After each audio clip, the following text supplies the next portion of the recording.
It fucking stinking this fucking bathroom. I should cut the goddamn fan on. This bathroom is like so small that when you take a shit, it's everywhere. But anyway, so part two of the season, Real Housewives season reunion had came on and it was fucking good. Normally the second part, these three-part reunions are always boring, but this one did not disappoint. It opened up with Kenya fucking being delusional. Like, she's really delusional. Like, I liked Kenya last season when she debuted last season. She was cool, she was fun, but I just started to dislike her down the line because she is smart, she is educated, but it kills me how someone could be so smart and educated could behave so fucking retarded. Like, she's socially retarded and she tries to justify it. So it just doesn't make any sense to me. But with that being said, she tried to justify. No, she didn't try to justify. She tried to condemn Portia for dragging her up in that bitch for her, pointing a wand in her face. Pretty much she was saying that, whatever she was doing, Portia had no right to do what she did. I feel like this. Like everyone said, you invade somebody's personal space, that is a violation. If I'm arguing with y'all and I'm pointing my finger in y'all face like this, y'all are gonna go in my face. So you just don't do stuff like that. She said here talking about some, we are grown women. Yes, you are grown adult women. And grown adult women do not point wands and scream shit and bullhorns into people's faces. That's just not what they do. Then she just wants to say, oh, I'm having a little fun. Bitch, you are not a fucking child. You are in your early 40s. You need to behave like a woman who has been on this earth for 4 fucking decades. That's what you do. You don't come to no goddamn reunion trying to have some fucking fun by pointing shit in people's motherfucking faces. Like, who the fuck does that? Like, nobody has done what she's done in Real Housewives history. Nobody. Nobody tried to come on the show with a fake boyfriend. Nobody tried to come on the show with a fake African Nigerian boyfriend who nobody has ever seen. Nobody came to a reunion with props. Like, why do you feel the need to do all the extra shit that you do? It makes no sense. It makes you look like you have to crave for attention. And I believe that. She's talking about something, I'm not a psychiatrist. Whatever was going on with Portia is so far, wide, and deep. No, what's going on with you is so fucking far, wide, and deep. Because it seems to me that you are a little girl in a 40-year-old woman's body crying for her attention that you didn't get as a child when your mother neglected you. And I can tell your father wasn't the best father to you because you never mentioned him as the person who raised you. You always mention your aunt, who is the motherfucker who raised you. So I think that's why you do the dumb shit that you do, because you're crying for attention. Y'all got a booty lip and I'm so fucking tired of it. But anyway, so furthermore, they start asking questions about Chuck and the whole Athens, Nene, Phaedra trip, the trip that they took to Athens. And Candy was right to feel how she felt. Nene, I don't know why you had an attitude with it, because, y'all never talked. You never was even checking for Phaedra like that. You emphatically denied knowing Phaedra on, what was that, the 3rd season? And then all of a sudden, when people raise suspicions about you being open to her, you get an attitude. Nene, you always get a fucking attitude with something that when you don't have an attitude about and other people have an attitude, you have an attitude. Like, what the fuck is wrong with you? See, that's why you get into the type of fender benders with your so-called friends, because when people don't agree with what you agree with, you have an attitude. I would have raised suspicions too, because y'all don't talk to each other like that. So what the hell, y'all going trips now?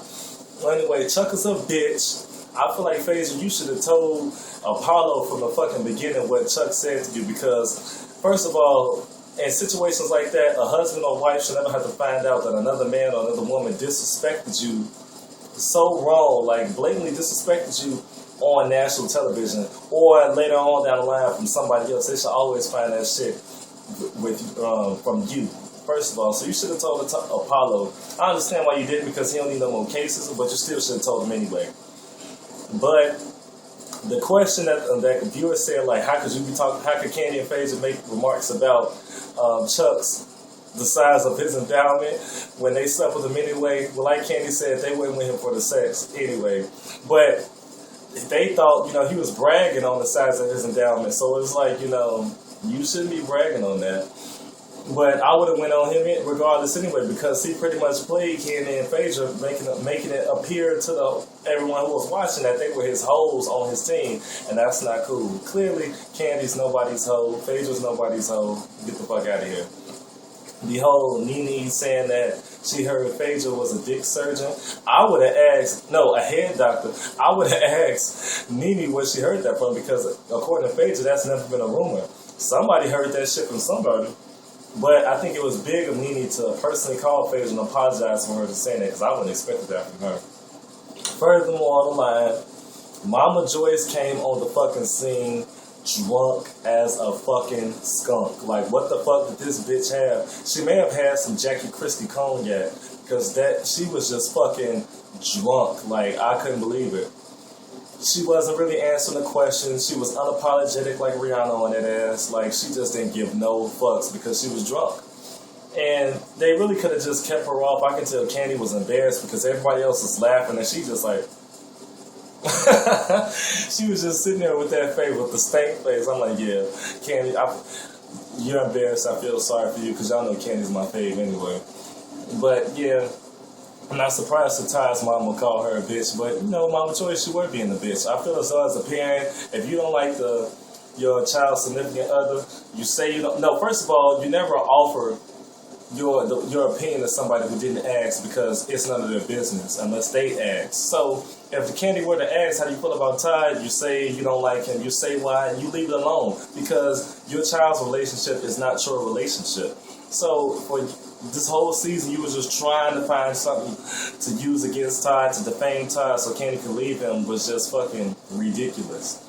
And then look what happened. They're getting married anyway, so just leave it alone. And I feel like Candy, you should have just left him alone. So you shouldn't even gave it that much. None of y'all should have gave it that much fucking energy. Ty should have just been like, well, she don't like me.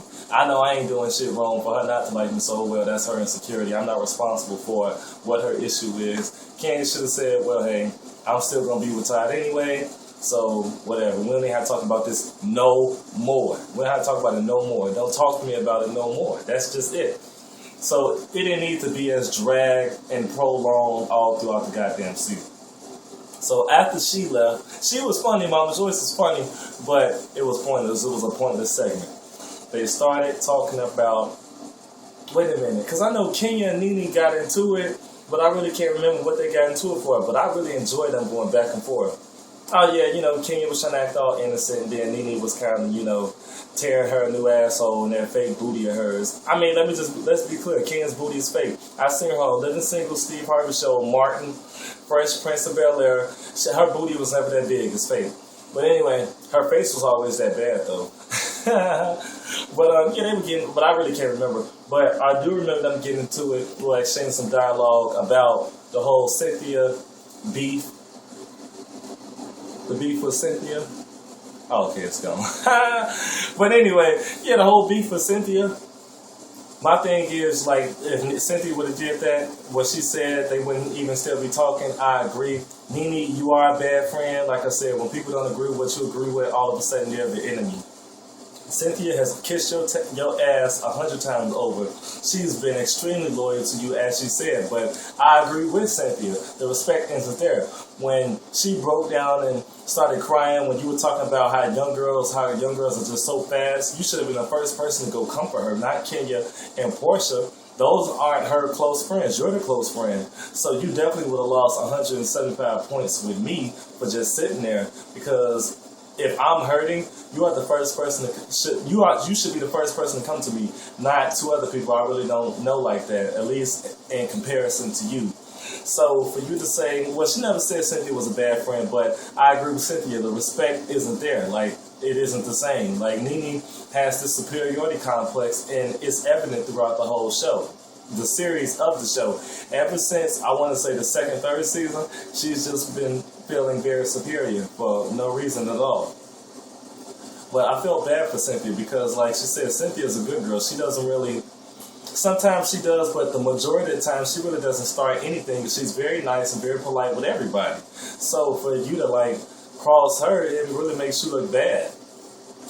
And like you said, like Andy said, you fell out with Kim, Sheree, Marlo, and now Cynthia. Like, Nene, maybe it's not them, maybe it's you. But that part of the episode, that part of the reunion was good. I cannot wait to really get into what happens next episode. I really love the responses with Phaedra and Kenya when they were going back and forth. She was like, she tried to say Apollo's, he strays, and Phaedra said, well, he won't be straying with you, barren woman. That was hilarious. And you can tell she got offended. Oh, that's very Christian. Like, bitch, you never should even open your mouth anyway. Like, Kenya, you cannot try to say, you cannot do stuff with other people and then when they hit you, you want to start playing the victim. That's what Portia was saying last episode. You like to play the victim. Like, you should just keep your mouth shut. And then you tried to say something about Phaedra sucking dick was in some court documents. Like, bitch, what the fuck are you talking about? Just shut your bad skin, ashy feet, ass up. Nobody gives a fuck about what you saying. It was ridiculous. But I did like that back and forth. It killed me. She always the first one to try to defame Apollo, but she just want to be friends with him just so damn bad. Like, she's putting herself at risk, getting her ass whooped by Phaedra just to be Apollo's friend, but then want to take shots at him at the same time. Like, Kenya, you are delusional. It's crazy. Nene and Kenya, I really can't remember that back and forth, but it was good and I enjoyed it. Candy, I like your back and forth with Nene. I can't wait to see your back and forth with the next one. When you said, well, what you said was some bullshit. I can't wait for that. But yeah, that's my review of the second part. Y'all just wrote the Maverick. Peace.